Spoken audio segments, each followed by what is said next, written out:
Et bienvenue dans cette seconde partie de Live and Dead Live.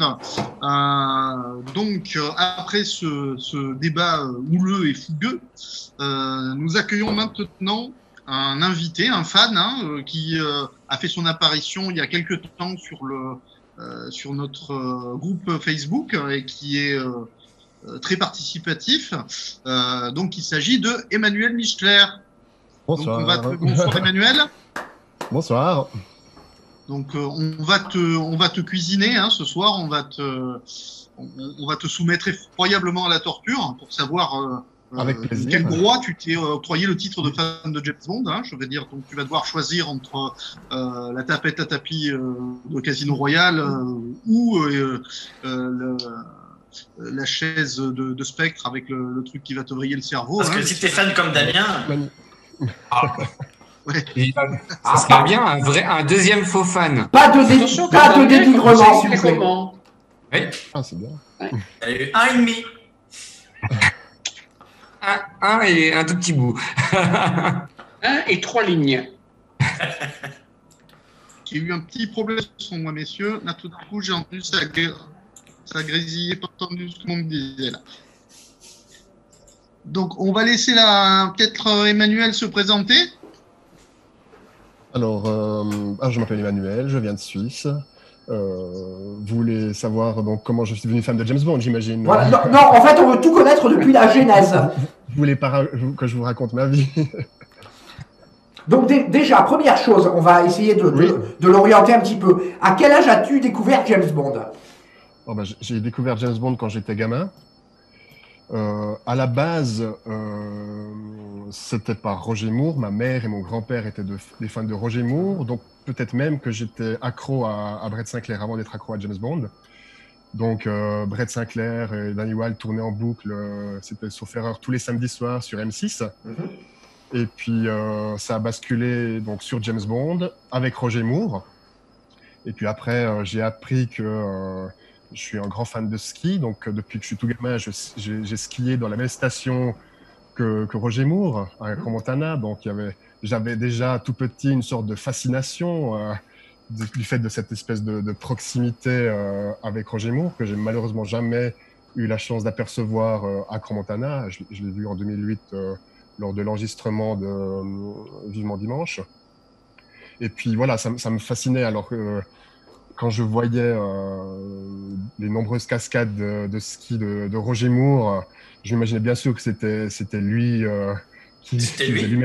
c'était lui qui faisait les cascades. C'est pour ça que tu l'as jamais vu sur les mêmes pistes de ski que toi, parce que c'était lui. Il a été vraiment sur des pistes de ski spéciales. Absolument. Et voilà, et puis avec les copains, une fois, on était tous allés acheter ce pistolet ici. Et on faisait des concours de gun barrel, voilà. C'est la plus ancienne chose que j'ai consacrée à James Bond, donc ça a 30 ans. Est-ce que c'est toi qui l'as gagné les concours de gun barrel alors? Évidemment. Je me souviens, j'étais tout gamin, puis il y a un pote qui m'expliquait que jamais plus jamais c'était une honte, que c'était pas un film officiel, et puis que tout était mauvais. Enfin, c'était un peu c'était mes premiers pas avec James Bond. Et finalement, du coup, jamais plus jamais, tu en penses quoi? je préfère nettement l'original au remake. Et une question par rapport à tout ça. Qu'est-ce qui t'a fait, gamin ou même ado à la limite, qu'est-ce qui t'a fait vraiment accrocher sur le personnage de James Bond? Pourquoi James Bond plutôt qu'un autre personnage? Alors, je pense que c'est l'univers qui était balisé par des musiques très précises, un univers très visuel, très représentatif avec le gun barrel. Donc, ça avait quelque chose de fascinant. Et puis aussi certaines scènes qui m'ont marqué, comme la scène de Goldfinger, quand Jill Masterson est retrouvée recouvert d'or, ou la scène du cercueil dans Les Diamants sont éternels. Scène qui a fait angoisser Guy pendant des années. Ah, mais moi, chaque fois qu'il le met dans ce cercueil, j'ai le cœur qui se met à battre très fort. Ou quand il c'est une scène que je déteste parce que c'est une phobie pour moi. Je déteste cette scène. C'est extraordinaire avec la musique de John Barry qui a déjà des allures de paradis. Enfin, c'est Ah extraordinaire. oui. Moi, ça me fait peur, cette scène. Et puis, Effectivement, ça fait partie des scènes que Guy s'est censuré. Il a remonté tous les films de Bond pour pouvoir les voir. Il a fouillé. Faire d'attaque cardiaque. Moi, j'en laisse, hein. et puis chaque fois que Roger Moore rentre naïvement dans la centrifugeuse de Moonraker, j'ai envie de lui dire non, descends tout de suite. À chaque fois, je suis pris Alors, dans le. le premier vraiment Bond que tu as vu en entier, c'était lequel? Alors, c'était un Roger Moore, mais alors de là, me souvenir duquel, ça s'est mélangé. Je pensais que t'allais dire malheureusement. Ça doit être certainement dangereusement vôtre. D'accord. Parce que Oh, le pauvre. Oh là là. Oh bah non, au moins il sait l'apprécier à sa juste valeur. c'est un film extraordinaire. Un des plus vieux souvenirs que j'ai aussi, c'est que j'avais fait un exposé étant gamin sur James Bond. Et puis pour illustrer le personnage de James Bond, avec mon pote, on avait choisi la scène de pré-générique de Dangereusement Vôtre, qui pour moi est quand même un certain modèle de perfection dans le montage, dans la musique, dans le rythme. Voilà, Ouais. voilà les souvenirs de Pas gamin. facile à recréer pour des jeunes quand même, cette scène. Pour Pas facile à recréer cette scène pour des jeunes quand même. Ah, mais sur les pistes de ski, tu te rends pas compte le nombre de fois où je me suis pris pour Roger Moore qui En dévalait. fait, t'es Willy Bogner, toi. Pardon? T'es Willy Bogner, toi. Exactement, ouais.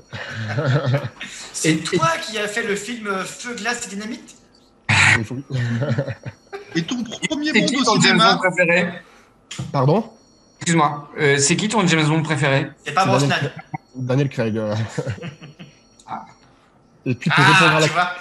pour répondre à la question de Dominique, qui m'a posé la première Bond au cinéma, c'était pas de chance, c'était Le Monde ne suffit pas. D'accord. Oh, T'as quoi, une trentaine? Désolé Damien, je n'ai pas beaucoup d'amour pour les deux derniers Brosnan, comme tu le sais déjà. Donc tu n'as pas Tu as quoi, recréé la scène tu as quoi, de générique. Emmanuel, tu as une trentaine d'années? J'ai 37 ans. 37. Ah, Ouais. tu as vu tard alors ton premier Bond au cinéma quand même. Oui, c'est vrai, c'est vrai. Je suis allé. Oui, c'est vrai. C'est vrai. Et qu'est-ce que tu reproches aux deux derniers films en fait, de Brosnan? Brosnan.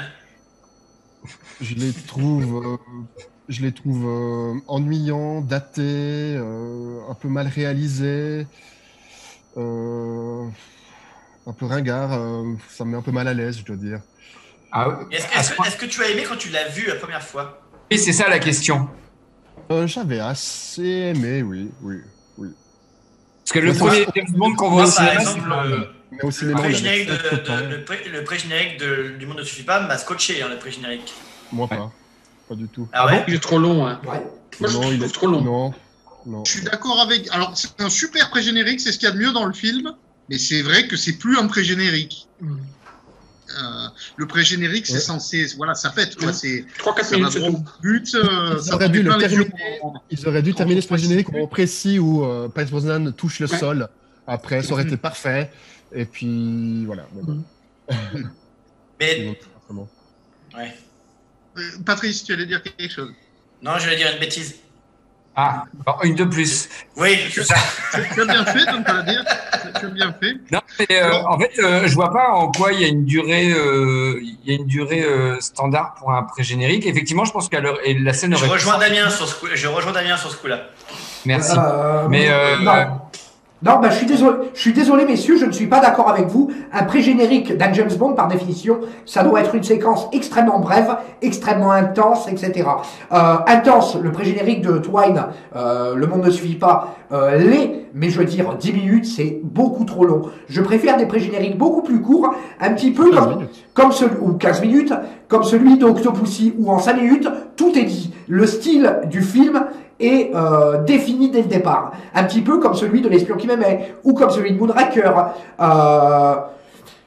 Après, avec des exceptions, comme celui d'On ne vit que deux fois, ou celui de Vivre et laisser mourir, qui sort un petit peu des calibres traditionnels. Regardez le premier pré-générique, Bon baiser de Russie, moi je le trouve génial. Le pré-générique de. Oui, Le il est premier excellent. pré-générique, il est court, il est concis, il est. Enfin, je veux dire, ça J'avoue que véhicule bien l'idée du je t'avoue film. que je suis pas fan des pré-génériques où Bond est absent du pré-générique. Je Bah, suis pas fan. C'est quand même pas fréquent, hein. Ah, il y a son sosie. Enfin, mais... Oui. Oui, mais c'est pas lui. Oui, mais c'est. Alors, ouais, mais c'est pas la même chose que. Alors, pour moi, le plus mauvais pré-générique, bon, on va essayer de pas trop sortir et de pas relancer un débat parce qu'on en aura peut-être un jour sur les pré-génériques. Pour moi, vraiment, c'est vivre et laisser mourir, c'est le. Non, là, je suis pas d'accord. Moi, je suis pas d'accord parce que tu as quand même trois meurtres qui suivent. Oui. Tu as une mauvaise t'as l'ambiance déjà avec le vaudou et tout ça. Oui. Il est pas mal, je trouve. Oui. Moi, j'aime encore bien. Mais cela dit, il est quand Je même, sais pas, moi. cela dit, il est quand même atypique. Par contre, je Le dirais le meilleur pré-générique, c'est Casino Royale 67. non, Quand il j'allais dire parle que de- par contre, là, il me déçoit ce pré-générique. Ah. Moi, j'aurais préféré le pré-générique que ça aurait été directement quand il y a les chefs de service secret qui arrivent, ils sont en voiture, et quand tu as M qui dit comme ça, qui parle du meilleur espion, le vrai James Bond. Et là, clac, tu vas dire le générique. On va revenir un peu Mais sur Emmanuel. Emmanuel. Tu disais que Daniel Craig était ton James Bond préféré. Quelle a été ta réaction la première fois que tu as vu son visage? Enfin, à moins que peut-être que tu connaissais déjà l'acteur, mais on n'était pas nombreux dans ce cas-là. Mais quand il a été désigné à la conférence de presse, la première fois que tu l'as aperçu, est-ce que tu as adhéré de suite? Alors, juste pour remettre dans le contexte, j'ai eu une période de fan assez creuse pendant justement la fin des années 90 où j'étais beaucoup moins attentif à ce qui se passait. Des années quoi? Il a dit 90, ça veut dire 90 en Suisse. Ah, voilà, je crois. voilà. Ok, En Belgique aussi. là, Belgique aussi. voilà, Ils se rejoignent, les Belges et les Suisses. 90, ça me parle mieux. Voilà, bon. Je vais essayer de plus faire l'erreur, José. Pas une Non, erreur, c'est pas une justement, erreur. tu apportes cette note un peu exotique que nous n'avons pas. Et alors, c'est vrai que Craig a relancé ma fanatitude. Hein. Je ne serais certainement pas le fan de Bond que je suis aujourd'hui sans Daniel Craig. Alors justement, quand ils ont annoncé que Craig allait reprendre le rôle, c'était quasiment au même moment de la sortie de Munich de Steven Spielberg, un des meilleurs films de Steven Spielberg, un film extraordinaire, dans lequel Daniel Craig Anguille, t'as entendu? Non, il ne faut pas crever. J'allais dire Daniel Craig crève l'écran, voilà. Et puis, donc il avait une présence, un charisme, et je me suis dit, bon, il faut juste un petit peu changer le look légèrement, et ce sera très bien. Et puis après, il y a eu le premier teaser de Casino Royale, et tout est reparti. Donc tu n'as pas eu d'a priori. Quand tu as vu Craig, tu n'avais pas d'a priori. Alors, absolument aucun, non. Absolument Même aucun. avant. Ni avant, ni après, ni pendant. D'accord. Alors, Mais historiquement, il est intéressant de rappeler que sur le feu forum Planète 007, on a tous vécu quasiment en direct la conférence de presse où Craig avait été. On l'avait massacré. Ah, ça. Et on a tous été désespérés quand on l'a vu. Après, je crois que ça a été assez général, même dans le club. Il y avait même un membre du Feu Forum Planète qui a proposé un suicide collectif à ce moment-là. Oui, mais il avait juste une coupe de cheveux improbable. C'était le seul problème, finalement. Mais sur le coup, il n'était pas convaincant. Je veux dire, on sortait du glamour de Brosnan, et sur le coup, on s'est dit, mais qu'est-ce qu'ils ont fait? Ils sont devenus fous, ils veulent suicider la saga. Et avant qu'il y ait la première pré-bande-annonce, et ça a duré comme ça pendant 6 mois, on l'a démonté. On déconnait, on faisait des montages sur Craig, on faisait des photos trafiquées, on plaisantait dessus. Et puis, d'un coup, il y a eu la pré-bande-annonce, et là, on a tous, enfin, allez, à 90%, parce qu'il reste toujours des détracteurs, et c'est leur droit de Craig, on s'est tous rendu compte qu'on s'était trompé. Oui. Et du coup, je vois que tu as pas mal d'objets derrière toi. Donc, du coup, tu es un gros collectionneur ou tu es juste Non, quelques objets comme ça? non, je suis un collectionneur assez modeste. Alors, je suis plutôt bibliophile, donc je collectionne plutôt les livres. Mais la plupart des autres objets, comme les voitures ou vous voyez, il y a les pop là derrière, ou des tasses, ou voilà, tout ça, c'est des cadeaux qui m'ont été offerts, par exemple. D'accord. Et les livres, tu les lis, toi? Oui, bien sûr. Eh, bien toi, sûr, j'aime bien toi. J'ai un peu moins de temps ces temps pour la lecture, mais quand j'ai l'occasion, oui, effectivement. Et c'est uniquement les Fleming ou c'est tout? Gardner, Benson? Alors, pour ce qui est des romans, j'ai lu que l'intégralité des Fleming pour l'instant.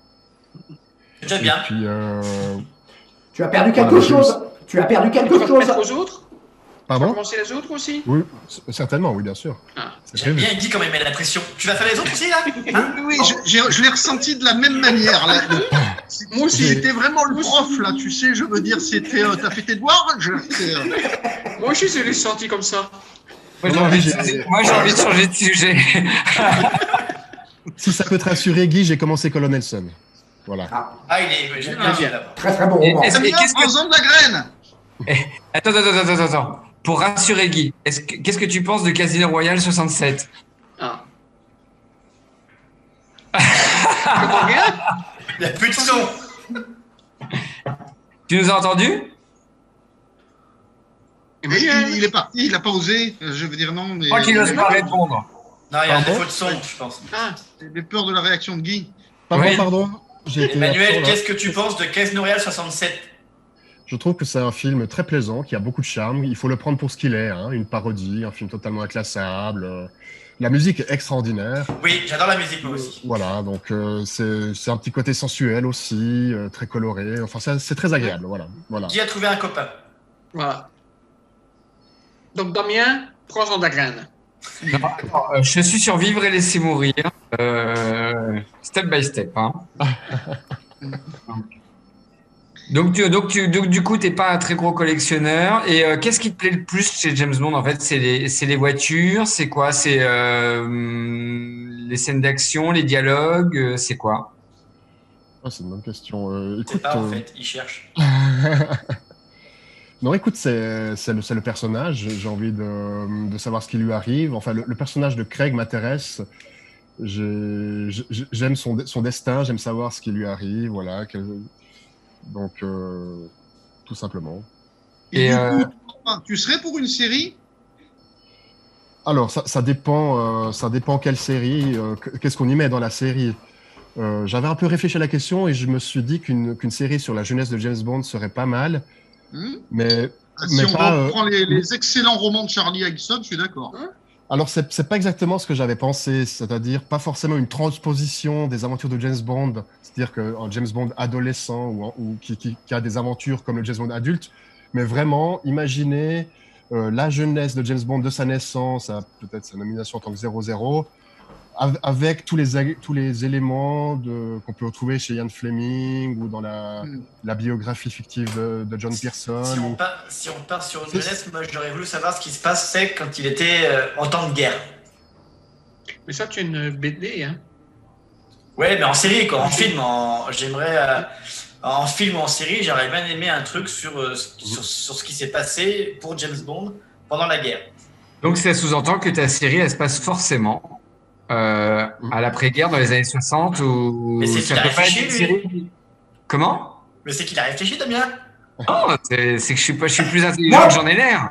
Vous m'excuserez de modérer un petit peu votre enthousiasme, mais moi je ne jurerai que par une chose, c'est une adaptation fidèle de James Bond Junior. Voilà, pour moi, il y a ça et rien d'autre. Hein. Ouais. Non, James Bond Junior, c'était le top du top. C'est ce qui nous a fait patienter entre License to Kill et GoldenEye, quand même. Hein. Et quelque part, oui, c'est un petit peu le cas. Quelque part, c'est un petit peu le cas.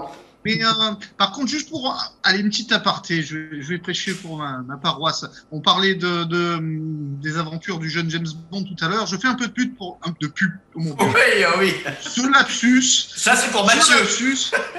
Mathieu, si tu nous écoutes. Donc. Bon, je fais un peu de pub pour Charlie Higson. Honnêtement, c'est ce que j'ai lu de mieux depuis Fleming. À tel point que je me dis, c'est ce gars-là qu'il aurait fallu pour écrire la suite pour prendre la suite de Fleming et même écrire la suite des aventures de James Bond adulte. C'est franchement, ça m'intéressait pas moi à la base de lire les aventures de James Bond gamin, mais c'est ce que j'ai trouvé de mieux écrit depuis Fleming, honnêtement. Donc même pour ceux qui ont des a priori, je ne peux que vous encourager à le lire. On a une question intéressante de quelqu'un qui nous regarde. Pour Emmanuel, quelqu'un te demande, donc c'est Saïk du Alguette, je ne sais pas comment ça se dit, qui te demande ton gadget préféré dans les James Bond. Bon, moi j'ai une affinité un peu plus particulière pour les montres. Ah. J'ai une Omega au poignet qui n'a aucun gadget. Mais t'en as pas marre des clichés suisses? Ah bah non, il fallait bien que j'en mette une petite couche quand même. Écoute, José m'a déjà tendu la perche plusieurs fois. Donc, oui, la montre de Vivre et c'est les mourir, celle de Le monde ne suffit pas, celle de Spectre, je trouve ça très élégant et très, très utile. Mais la meilleure pour la meilleure montre alors du coup. J'ai jamais réfléchi à la question, mais... Oh là là. Moi, Ça va être, en ça va être tant- une Brosnan. en Ça va être tant- une Brosnan. en je suis tant que sûr. mouriste, je ne jure que par Saïko. Voilà. Ah oui, les Psychos, c'était toute une époque. Roger Moore. On voit ça écho, c'est une équipe de vélo.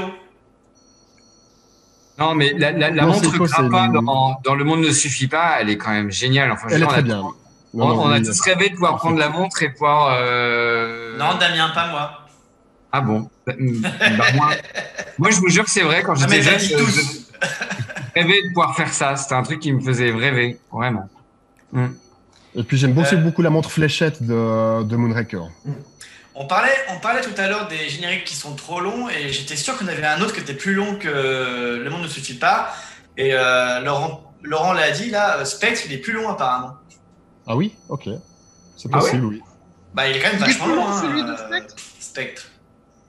Ah, j'aurais pas D'après- pensé, c'est marrant. D'après Laurent, il est plus long. Et pourtant, moi, je trouve qu'il est après t'aimes ou pas le film, hein, Dominique, mais je trouve excellent quand même le Ah, pré-générique. c'est ce que j'aime le mieux dans le film Spectre, c'est le pré-générique. Bien que le coup de l'hélicoptère soit pas hyper inventif et bien que par moment Peut-être un peu trop, peut-être, oui. Mais il y a des moments où les effets spéciaux pour un film de 2015, je veux dire, tu vois que Craig, voilà, il est pas, voilà, il y a un plan derrière, quoi. Je veux dire. oui. Mais l'ambiance, c'est pas mal quand même. Je suis d'accord, j'ai pas Spectre. grand-chose de mal à dire sur le pré-générique. Mais Ça, c'est quelque chose- Spectre, même s'il est plus long, je sais pas, mais c'est uniquement de l'action. Tandis que Le monde ne suffit pas, tu as beaucoup de parlotte. Hein. Au tout début, c'est quand même assez longué, Spectre, au tout début, là, quand le Ouais. plan séquence, là, Le plan séquence. c'est pas de l'action à fond quand même. Hein. Ouais, d'accord, mais Et bon, c'est quand ils vont dans je l'hôtel, m'en mais après, paraît- bon, ils tirent et puis tout ça. Non, il tire pas parce que la fille, après, il l'abandonne. Donc, il tire D'accord, pas. mais Alors, bon, allez, C'est il y a marrant beaucoup parce d'action, hein. il paraît pas interminable comme celui du monde ne suffit pas le pré-générique de Spectre, il paraît pas interminable comme ça et je crois savoir pourquoi. Parce qu'il est en Parce deux que temps. après on arrive sur Sam Smith et ça donne envie que le pré-générique ait duré encore plus longtemps. Oui, mais non, mais plus sérieusement, le monde ne suffit pas, il est fait en deux temps. Oui. Exactement. Alors que. Spectre, il est tout droit, quoi. C'est une ligne droite. Parce qu'en fait, c'est vrai qu'on a cette scène d'action à Bilbao et après ça coupe dans le bureau de M et c'est vrai que c'est là où c'est. En gros, il aurait pu être là le générique. Il aurait pu être là le générique, en fait. Ah bah de toute façon, c'est ce que disait Emmanuel tout à l'heure et je crois qu'il avait entièrement raison. Le pré-générique aurait pu s'arrêter quand Bond atterrit du bureau. Je C'est n'ai vrai pas que dit ça aussi s'est ça. arrêté là. Ça aurait été parfait, ouais, effectivement. J'ai pas dit aussi ça. Coupe générique, parfait. Ah, je crois que c'est Guy, c'est peut-être Guy qui l'a dit. Voilà. Ah, mais Guy, quand tu parles pas de CR67, on t'écoute pas de toute façon. Quand je parle pas d'eux, Quand tu ne parles pas de CR67, on ne t'écoute pas. On va revenir un petit peu à notre invité, à Emmanuel. Alors Emmanuel, ta vie, ton œuvre. Oula. Alors, mon œuvre, je peux te parler de mon œuvre. En 2016, j'ai eu la chance d'être contacté par le directeur de l'espace horloger de la Vallée de Joux, qui a eu la très bonne idée de faire une exposition sur les montres et James Bond. Et puis donc, j'ai eu la chance de participer à ce projet. Je vais vous montrer l'affiche d'ailleurs de l'exposition, si vous le voulez bien. Ne montre pas tes fesses comme. Oui, fais attention, oui. Attention au sourire du plombier. Super. t'es- Et je- Ça, c'est- ouais. Vraiment très belle affiche. Hein. Ouais. Très très belle affiche, Emmanuel. Ce n'est pas ironique. Non, non, non, non. Non, pas du tout. ah non. Non. Donc, Et donc, du coup, il y a eu combien de personnes qui sont venues à cette exposition? Oh, aucune idée, je pourrais même pas dire. Je me suis pas occupé de l'aspect vraiment après, quand l'exposition était en cours. Moi, j'étais dans la préparation, donc rassembler tous les extraits où James Bond porte une montre, écrire les textes. Et puis, voilà, on avait rassemblé donc pas mal de montres de l'univers de James Bond. donc de toutes les marques, donc Rolex, Omega, Seiko, Gruen, etc., etc. T'avais des modèles qui avaient tourné dans les films ou pas? Non, non, ça aurait été trop compliqué. Donc, c'était vraiment un partenariat avec les marques qui nous ont prêté leur modèle. J'en profite pour remercier Eric Saucine et Jessie Conja qui nous avaient fait un joli article dans Le Bond de décembre 2016. Ah ben, j'allais te demander si tu étais membre du club. Ça doit répondre à peu près à ma... J'ai été membre du club pendant 2 années consécutives, je crois, 2015-2016 ou 2016-2017. Mhm. Mais il y a un club suisse aussi, si je ne dis pas de bêtises. Oui. Il y a un club suisse, c'est plutôt un club suisse-allemand en fait. Hein. C'est vraiment le James Bond Schweiz. Il n'y a pas vraiment de ramification en Suisse romande. En fait, j'ai eu un problème de son. C'est plutôt un club suisse-allemand, hein, très très majoritairement. Il n'y a pas vraiment de ramification en Suisse romande. Ah, c'est un club suisse-allemand, d'accord. Oui, ok, excuse-moi, oui. j'entendais. Donc, Vous donc, connaissez du coup, la c'est un Suisse, club vous qui est, savez, qui est très essentiellement germanophone. Oui. D'accord, c'est ce que je voulais savoir. Donc, les magazines sont en allemand alors. Absolument, oui. Et il y a un livre sur James Bond et la Suisse qui a été écrit, mais non traduit, uniquement en allemand. Donc vous voyez que sur James Bond et la Suisse, on peut écrire 300 bonnes pages. Ça sera l'objet de notre 3e partie d'émission. Voilà. Et sinon... juste encore, donc en 2015, j'ai eu la chance de rencontrer George Lazenby et une bonne partie de l'équipe de service secret de Sa Majesté au Chiltern. Donc un moment assez sympathique. J'ai eu la chance d'avoir le DVD dédicacé par George Lazenby. Voilà. Donc voilà, Damien, un objet de collection. Ah oui, quand même. Pas n'importe lequel. Et alors, il est comment en vrai, George Lazenby? Alors voilà. Et non, écoute, on en avait parlé avec Luc, donc voilà, c'est plus un secret maintenant. Hein, il ne s'intéresse qu'à l'argent et aux femmes, quoi. Donc voilà, c'est très difficile de pour le deuxième truc, je lui en voudrais pas, mais je crois qu'on va faire un débat prochainement, Georges Lazenby, enfoiré ou pas enfoiré, avec une carte. Pour ou contre. Bah, moi, j'ai jamais vu, donc. Fini ton DVD. Et ensuite, j'avais rencontré, donc au même événement, il y avait John Glenn avec qui j'avais un petit peu plus parlé, qui était beaucoup plus sympathique, qui m'a aussi dédicacé mes 2 films préférés de lui. Et petit quiz pour vous, vous savez de quel film dont John Glenn est le plus fier? Ça vient de tuer. Non, tuer n'est pas joué. Au service secret de Sa Majesté. Non, parmi les films qu'il a réalisés. Ah, réalisé. Ok. Ah, Moi, je l'ai vu, ça s'est pas mis de tuer en tout cas.